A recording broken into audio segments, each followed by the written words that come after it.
Marwari 1. 000. The I formula. How patience, discipline, and time together build a successful business. It is morning time. The city has not fully woken up yet, but a small shopkeeper has lifted his shutter halfway and is sitting inside writing accounts. In front of him lies an old register, beside him a calculator, and only one question is circling in his mind. Will this business survive or will it shut down in a few months? This is where the fear begins. Because the world of business looks as dazzling from the outside as it is uncertain from the inside. In the first month, sales are low. In the second month, customers start changing, and by the third month, family members begin asking when profit will finally come. And this is where curiosity is born. How do some communities, especially Marwari business families, manage to look at business with such patience for such a long time? In recent public commentary, the 1000-day rule mentioned by CA Sarthak Ahuja brought this very mindset forward. That do not judge any business too quickly. Give it at least around 1000 days. That is, nearly 3 years. It is very important to understand that the 1000-day rule is not a government law, a formal textbook doctrine, or a universally documented Marwari constitution. It has emerged more like a widely shared business philosophy, which Sarthak Ahuja explained in his own words and which many business publications have quoted. The essence of this idea is that a real business is not built quickly. In the first year, clarity comes. In the second year, endurance is tested. And in the third year, structure is built. That is why this rule does not give people a shortcut. It gives them a timeline. And perhaps that is its greatest strength. It treats business not like a lottery, but like a process. Now just think about what today's entrepreneurial culture has become. On social media, people launch startups. Logos get made. Reels are created. Office tours are shown. Funding is talked about. And within a few months, people start demanding results too. If growth is not fast, the idea is considered weak. If profit does not come, the business is seen as a failure. But the 1000-day mindset turns this entire pressure upside down. It says that the work in the beginning is not to make money, but to understand the game. According to Sarthak Ahuja's quoted framework, the first 6 to 12 months are a learning phase where the founder should understand the industry, test assumptions, and keep iterating the model again and again.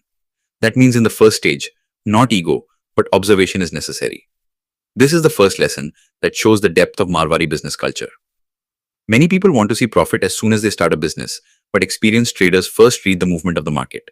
Which customer will pay on time? Which product will see repeat demand? How much margin looks visible and how much actually remains? Which supplier is reliable? Which location looks good but does not work? These are things that are not learned from books, but from the ground. That is why the first part of the 1000-day rule teaches not patience, but humility. In other words, do not start a business and then lecture the market. First understand the language of the market. That is why this philosophy may not look glamorous, but it feels very practical. Then comes the second phase, which is perhaps the hardest one. The period from 12 to 24 months. This is the time when the excitement fades and reality stands right in front of you. The thrill of the beginning disappears, but stability still has not arrived. Sales go up sometimes and down at other times. People praise less and ask more questions. The family may feel that a job was better. Friends may ask why so much struggle. Sarthak Ahuja called this part survival over glamour. That means this is where not shine, but the strength to stay matters. This is the time when frugality, that is, thrift, becomes the biggest business skill. Running a shop or office with limited money, stretching resources, getting up the next day and doing the same work again even after rejection. This is where the real test of a founder happens. This is also where that image of Marwari discipline begins to make sense, the one people often talk about. To an outsider, sometimes it may look like just saving or stinginess, but from a business point of view, it is the protection of working capital. Many successful business families do not increase their lifestyle in the early years because they know that cash is oxygen. There is a difference between money that appears visible and money that actually remains. Turnover may look like a big thing, but what often keeps a business alive is cash flow. Perhaps that is why, in traditional business communities, the thinking of earn, save, and then reinvest has been visible for generations. The third phase is said to be from 24 to 36 months, where a business begins to turn from an experiment into a system. Now the question is no longer whether the product is selling or not, but whether it can be made stable. Can processes be written down? Can a team be built? Can the work run for a day even without the founder? Can efficiency be brought in? In Ahuja's explanation, this is the third year focus: systems, efficiencies, and team building. This is where one person's hard work slowly begins to take the form of an institution. And this is the stage where compounding begins. Because whatever learning, discipline, and network were built in the first 2 years, now in the third year they begin to give output. In truth, the magic of 1000 days is not hidden in some mystic number, but in the time required for compounding. In business, not only money compounds, reputation also compounds. Supplier trust compounds too. Customer referrals also compound. Your understanding compounds as well. If a founder gives up too early, then very often he exits before this compounding window arrives.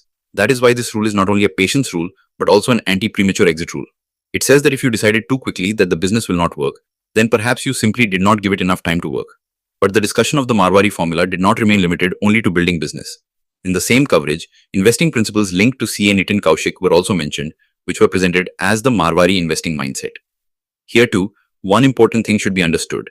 These are not formal community-wide laws, but ideas described more like observed behavioral rules. Their core message is that wealth creation does not come from excitement, but from structure. According to 𝐻𝐿, the first principle is capital protection. That means before chasing profit, learn to protect your capital. Do not put your emergency fund at risk. This rule sounds simple, but in investing, this is exactly where most people make mistakes. They see the upside, not the downside. The second principle is emotional detachment. That means do not fall in love with an investment. If the fundamentals of an asset are getting weak, then come out of it. In the market, many people become emotionally attached to a stock, property, or business idea. Then, they do not book losses, they do not accept their mistake, and slowly hope takes the place of decision logic. The public image of Marwari-style practical thinking suggests exactly this. That my capital is more important there than my asset. That means the thing can change, but the capital must be protected. This approach often makes tough decisions easier. The third point is based on the power of cash. According to 𝐼𝐻𝐿 𝐼𝐻𝐿, keeping 15 to 25% of the portfolio in cash can be a strategic choice. This is not idle money, it is optionality. When the market falls, that is when good assets are available at discount. But only the person who has cash can buy them. Everyone else can only keep watching. This idea is very old, but in modern investing culture, it is often forgotten because people always want to remain fully invested. Whereas disciplined investors consider cash to be a position too. Cash is both a symbol of patience and of opportunity. The fourth principle is slow money versus fast money. That means the desire to become rich quickly often leads to quick mistakes, while money that compounds slowly tends to last longer. According to 𝐻𝐿's public commentary, even annual mid-teen returns, if sustained for 25 to 30 years, can create very large wealth. This also aligns with the maths of investing, because compounding benefits more from time than from rate. That is why in traditional wealth thinking, a little right every year is often considered better than too much in 1 year. This philosophy may seem boring, but boring things are often the ones that create wealth. The fifth point is about real estate. Usually, when people buy property, they look only at appreciation. That is, how much it will sell for later. But according to 𝐻𝐿, rental yield and cash flow are equally important. This idea too is very grounded. Because a property bought only in the hope of price appreciation often remains a dead asset for years, whereas a cash-generating property increases holding power. This kind of thinking is based more on sustainability than speculation. And perhaps that is why many old business families do not see assets only as a matter of prestige, but also as earning tools. The sixth principle is controlling lifestyle inflation. A rise in income does not mean spending must rise too. This rule sounds simple, but it is just as hard to follow. In modern urban life, as soon as income rises, spending on car, home, clothes, travel, dining, and image spending also rises. But the wealth-building mentality says, first build assets, then lifestyle. That is why many old business families maintain measured living for a long time even after early prosperity. To outsiders, this may look conservative, but from the inside it is a strategy of capital accumulation. The seventh and perhaps most underrated principle is, let investing remain boring.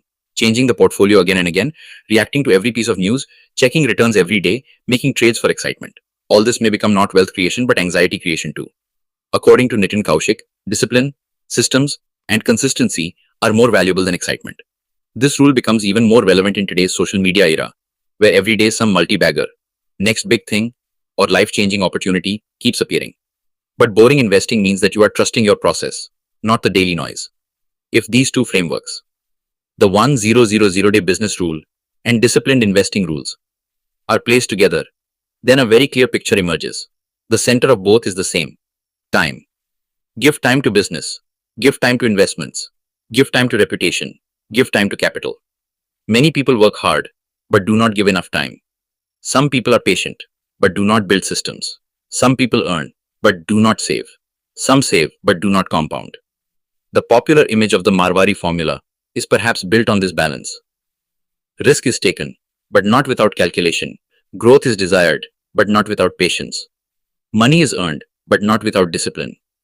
And perhaps the biggest lesson of this entire discussion is that a successful business is not built through any secret trick.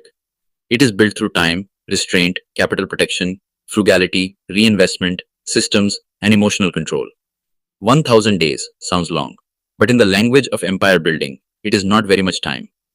The real question is not how big your idea is. The real question is whether you will give it enough time to learn, endure, and organize it. Because many times, a business does not lose to the market. It loses to impatience.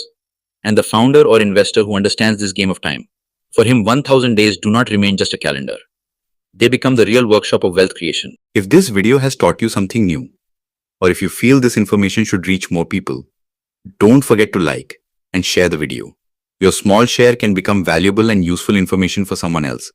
If you have any questions related to this topic, or if you would like to share your opinion with us, be sure to write in the comment box. We read every question and suggestion from you, because your feedback inspires us to create better content. And if you want to keep receiving such interesting and reliable information about business, the economy, and the world in the future, then don't forget to subscribe to our channel GRT Business and also press the bell icon so that you get notifications of every new video directly. At GRT Business, we always strive to provide you with accurate, balanced, and reliable information. Our news and analysis are prepared based on information obtained from various news agencies, public sources, and public opinion. We make every effort to verify and validate each fact as much as possible. But in case of any possible error or dispute, the responsibility lies with the respective sources. Our only aim is to present you with a correct and trustworthy perspective so that you can understand any topic better.